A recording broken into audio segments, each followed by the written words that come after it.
Assalamualaikum warahmatullahi wabarakatuh. Yang terhormat Bapak Ibu dosen penilai uji kinerja. Perkenalkan, nama saya Elu Wahyuni, Sarjana Hukum, Guru Pendidikan Agama Islam di SMP Nusantara Pronojiwo, Kabupaten Lumajang, sekaligus sebagai mahasiswa PPGPAI Batch 2 tahun 2024 di LPTK UINHAS Kiai Haji Ahmad Sodik Jember. Pada hari ini, Kamis tanggal 29 Januari 2025, saya akan melaksanakan praktik uji kinerja secara luring pada kelas 7B dengan materi rukhsah dalam beribadah. Berikut ini adalah video pembelajaran yang saya lakukan. Mohon saran dan masukannya untuk perbaikan di kemudian hari. Terima kasih. Wassalamualaikum warahmatullahi wabarakatuh. Bismillahirrahmanirrahim. Assalamualaikum warahmatullahi wabarakatuh.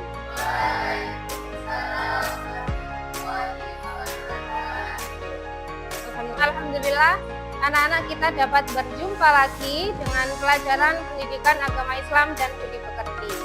Anak-anak, bagaimana kabar kalian hari ini? Alhamdulillah, luar biasa. Tetap baik, semangat ya. Sekarang apakah kalian sudah siap menerima pembelajaran hari ini? Baik, sebelum pembelajaran kita mulai, kita berdoa terlebih dahulu. Silahkan ketua kelas untuk memimpin doa bersama-sama.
Alhamdulillah anak-anak, semoga doa yang kita laksanakan tadi akan memperlancar kegiatan pembelajaran kita hari ini ya. Sebelum pembelajaran dimulai, saya akan absen kalian terlebih dahulu ya. Alvin Setiawan, kenapa? Nggak masuk. Sevi masuk hari ini? Iya. Torik masuk. Bani Muhtaz Sahidin tidak masuk. Firen Devika, kenapa nggak masuk? Azhara Fatul Aira, Risa Afdila. Baik anak-anak, sebelum pembelajaran, sekarang saya minta sampean berdiri semuanya. Kita akan menyakin lagu wajib Indonesia Raya terlebih dahulu. Tujuannya adalah untuk menumbuhkan rasa nasionalisme kita terhadap bangsa Indonesia ya. Silakan berdiri.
Hormat gerak.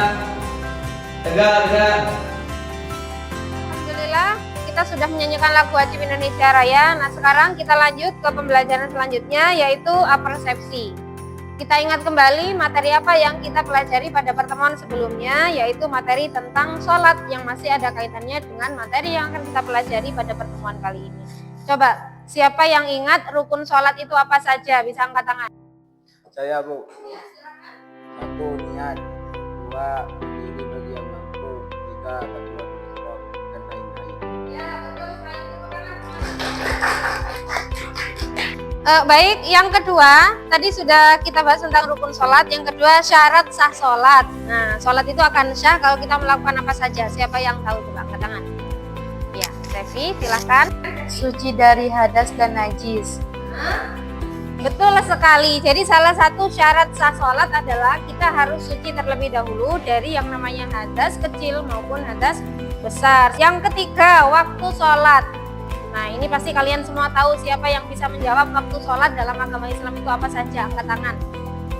Ya, sorry. Subuh, duhur, asar, maghrib, isya.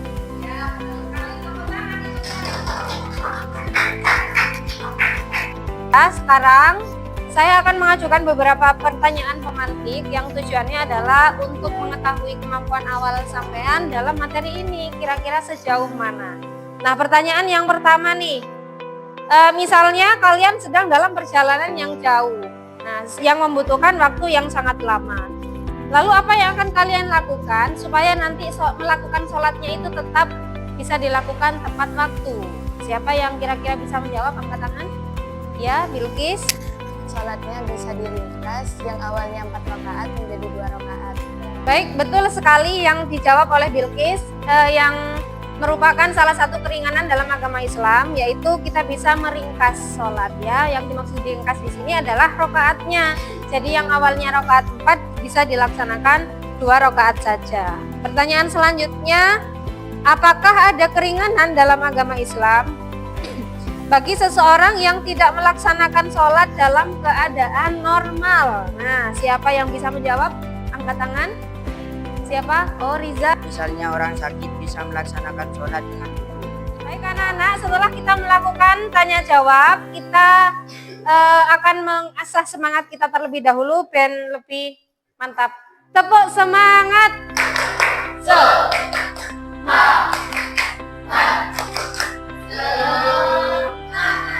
Baik, semangat sudah bagus. Nah, sekarang saya akan mengajak kalian untuk melakukan ice breaking. Coba ditebak, itu ada beberapa clue. Di atas itu ada pisau, kemudian ada raja dan berbagai clue-nya. Kira-kira gambar apa? Pisau tajam. Yang kedua, ayo yang bisa. Bantal. Selanjutnya, kejepit resleting. Sekarang kita akan masuk ke tujuan pembelajaran anak-anak. Jadi target apa sih yang harus kita kuasai setelah kita melakukan pembelajaran hari ini? Nah, di depan itu sudah ada tujuan pembelajaran yang harus sampean ketahui. Coba siapa yang mau membacakan tujuan pembelajaran? Saya tunjuk ya. Ya. Siapa ya? Ipal. Coba dibacakan Ipal, tujuan pembelajaran hari ini apa? Melalui model pembelajaran PBL, peserta didik diharapkan dapat menganalisis ketentuan rukhsah dalam sholat. Ya. Baik, terima kasih. Jadi yang sudah dibacakan oleh Ipal itu tadi adalah target yang harus sampean kuasai ketika kita sudah selesai melakukan pembelajaran hari ini.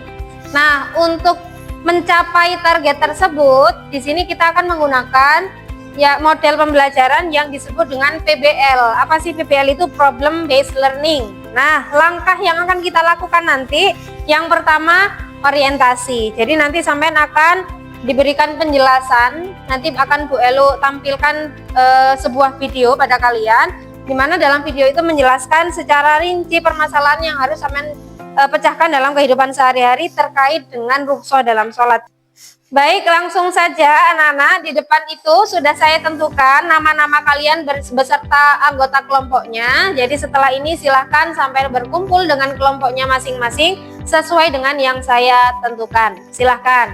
Baik anak-anak, kita akan memulai pembelajaran, tapi sebelum kita masuk ke tahap orientasi, sampean akan saya berikan sebuah materi tentang rukhsah, di mana tujuannya saya memberi materi terlebih dahulu supaya sampean punya pemahaman awal terlebih dahulu, supaya sampean punya bekal untuk melanjutkan aktivitas hari ini. Perhatikan ke depan, kata rukhsah itu merupakan sebuah kalimat dalam bahasa Arab yang kalau diartikan dalam bahasa Indonesia, rukhsah artinya adalah kemudahan atau keringanan. Jadi maksudnya apa? Keringanan yang dimaksud di sini adalah yang diberikan Allah pada kita ketika kita dalam keadaan yang sedang darurat, misalnya sakit, bepergian dan lain sebagainya. Supaya apa tujuannya? Supaya kita dalam keadaan tersebut masih tetap bisa melakukan sholat atau ibadah yang lain. Nah, perhatikan dalil dalam Al-Quran yang Allah jelaskan tentang rukhsah terdapat pada Quran Surat An-Nisa ayat 101, di mana dalam ayat tersebut Allah secara jelas memberikan perintah kepada umatnya. Pertama ada sholat jama'. Apa yang disebut dengan sholat jama'? Sholat jama' itu adalah sholat yang digabungkan.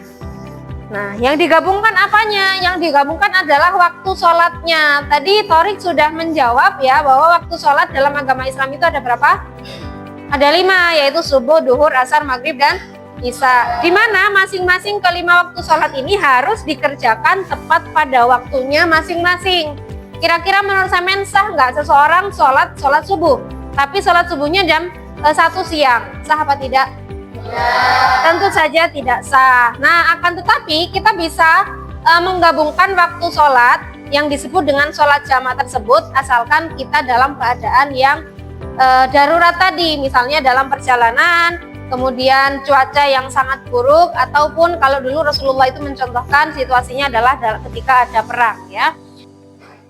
Nah, perhatikan ini, sholat jamaah itu dibagi menjadi 2. Nah, yang pertama, yang paling atas ini sampai saksikan yang disebut dengan sholat jamak takdim. Apa sholat jamak takdim? Jamak takdim adalah menggabungkan 2 waktu. Digabungkan di mana? Digabungkan pada waktu yang pertama atau di waktu yang awal. Makanya kalau disebut takdim, takdim itu dalam bahasa Indonesia artinya adalah yang awal. Jadi misalnya zuhur dan asar dilakukan di waktu asar, berarti jenengnya adalah jamak takdim. Maghrib dan isya dilaksanakan di waktu maghrib, berarti namanya adalah jamak takdim. Yang kedua adalah jamak takhir, yaitu menggabungkan 2 waktu sholat menjadi 1 waktu, di mana kalau jamak takhir ini dilaksanakannya adalah di waktu yang terakhir atau di waktu yang kedua. Misalnya zuhur dan asar dilaksanakan di waktu asar semua, berarti itu namanya adalah jamak takhir. Apakah ada yang mungkin ini ingin ditanyakan sebelum kita melanjutkan? Tidak? Ada yang mau bertanya? Nggak ada? Tidak ada. Kalau tidak ada, kita langsung ke tahap yang pertama, yaitu tahap orientasi. Nah, anak-anak, pada tahap ini adalah tahap yang paling penting karena ini akan menentukan bisa enggaknya sampai mengerjakan LKPD nanti ya. Jadi silahkan video yang ada di depan itu disimak bersama-sama, kemudian nanti diingat-ingat apa yang disampaikan oleh Ustadz dalam video tersebut. Bisa dipahami? Baik, kita coba. Dalam Al-Quran ditegaskan wa antasumu khairul lakum. Berpuasa kalian itu lebih baik daripada tidak berpuasa. Para ulama memahami ayat ini, Anda lebih baik berpuasa ketika safar tidak memberatkan Anda. Kemudian dalam hadis lain ditegaskan bahwasannya Rasulullah SAW sangat murka ketika ada sahabat yang berpuasa memaksakan diri, sedang melakukan perjalanan untuk berperang, akhirnya mencelakakan dirinya, membahayakan dirinya sampai pingsan dan lain sebagainya. Apa kata Rasulullah? Ulaikal usat, ulaikal usat, ulaikal usat. Mereka orang-orang yang bermaksiat. Lihat, Rasulullah marah ya. Mereka bermaksiat, sudah diberikan keringanan untuk berpuasa, malah untuk keringanan untuk tidak berpuasa, malah tetap berpuasa. Rasulullah marah. Dari sini para ulama memahami lagi, oh ternyata ya kita ketika puasa itu memberatkan diri Anda dan bisa membahayakan diri Anda, ya maka haram hukumnya untuk tidak mengambil rukhsah. Karena kalau tidak mengambil rukhsah maka akan meninggal dunia, maka akan pingsan dan bisa memudarkan dirinya. Seperti itu. Setelah kalian menyaksikan menyaksikan video yang barusan kita amati bersama. Setelah itu kita akan lanjut pada tahap yang kedua, yaitu tahap investigasi. Jadi sampean akan mulai bekerja di dalam kelompoknya masing-masing untuk menyelesaikan permasalahan yang ada di dalam LKPD ini. Bisa dipahami? Bisa. Oke, coba ini saya bagikan LKPD-nya.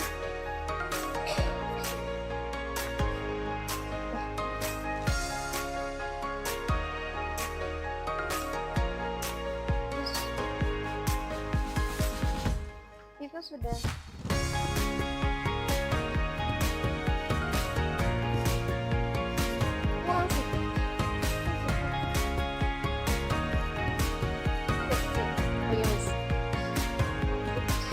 Sekarang tugas kalian adalah mendiskusikan apa permasalahan yang ada di dalam LKPD itu yang sudah saya sediakan. Silakan didiskusikan, kemudian dicari solusinya seperti apa. Nah, di dalam LKPD tersebut saya juga sudah menyediakan sebuah buku digital yang bisa sampean gunakan untuk mencari referensi atau informasi yang mungkin sampean bisa gunakan dalam mengisi LKPD tersebut. Untuk pengisian LKPD apakah ada yang mau ditanyakan? Tidak. Sudah siap untuk bekerja? Sudah. Baik, saya kasih waktu kalian untuk berdiskusi selama 20 menit. Apakah cukup 20 menit? Cukup. Baik, silahkan 20 menit dimulai dari sekarang.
Sudah selesai anak-anak? Apakah mengalami kesulitan dalam mengisi LKPD? Baik, sekarang saatnya sampean menampilkan hasil diskusi sampean di depan kelas ya. Nanti saya akan acak siapa dulu yang maju, akan saya acak melalui website pengacak nama seperti ini. Sudah siap? Baik, kita mulai. Yang akan tampil pertama adalah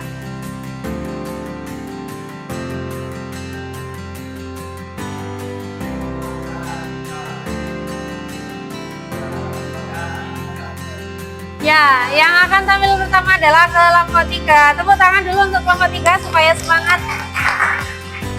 Silakan kelompok 3 maju mempresentasikan hasil diskusinya. Assalamualaikum warahmatullahi wabarakatuh.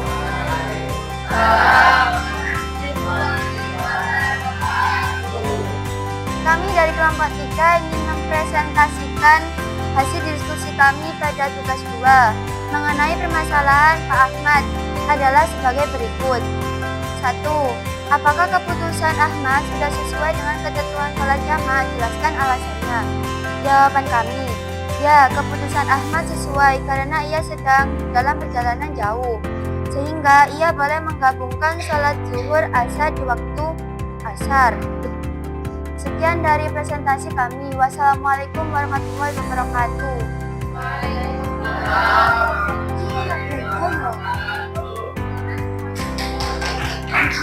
Baik anak-anak, setelah sampean menyaksikan hasil diskusi dari dan juga hasil presentasi dari kelompok 3.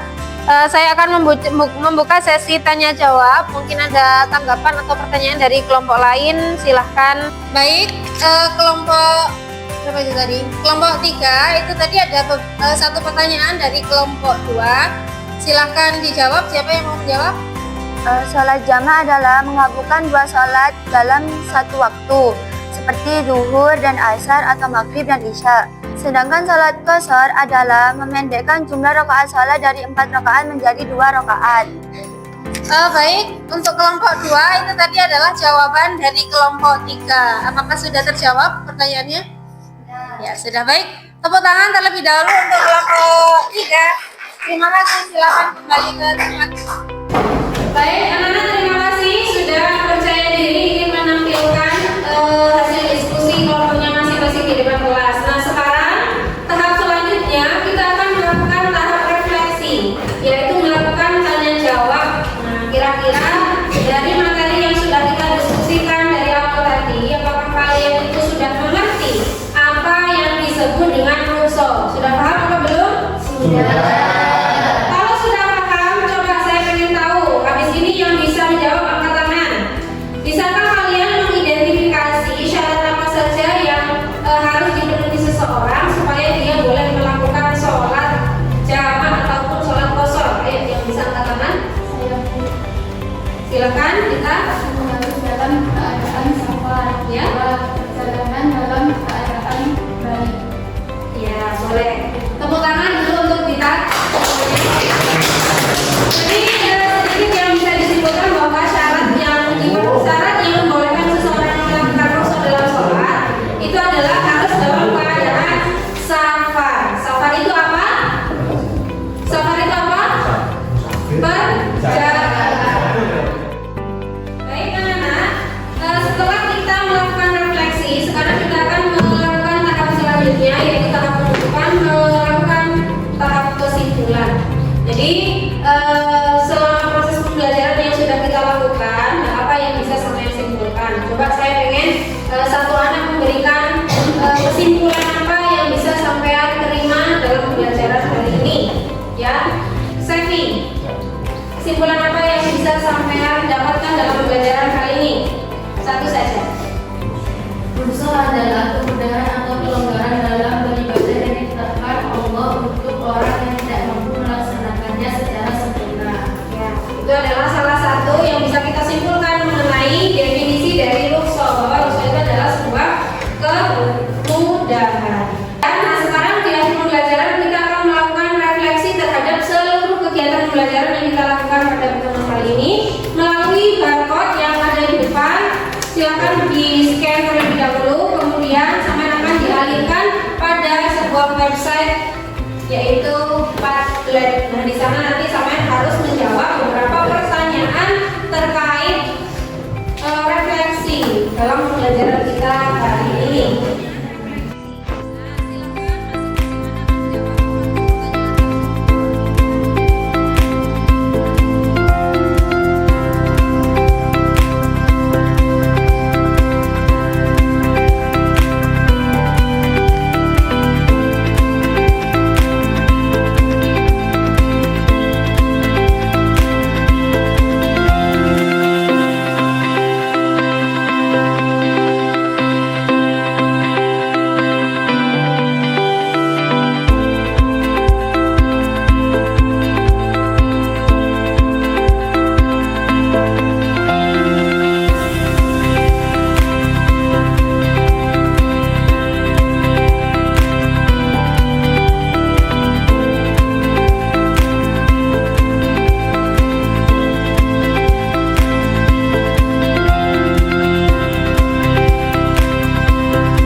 Baik, perhatikan. Jadi setelah sampai mengisi komentar di website tersebut, nanti jawaban sampean akan tampil di depan ya masing-masing. Jadi di situ ada 4 pertanyaan. Saya akan coba bacakan pada kalian beberapa saja ya sebagai perwakilan. Pertanyaan yang pertama, apa yang kalian pahami dalam pembelajaran hari ini? Di sini ada yang menjawab materi tentang rukshoh, materi tentang keringanan. Saya jadi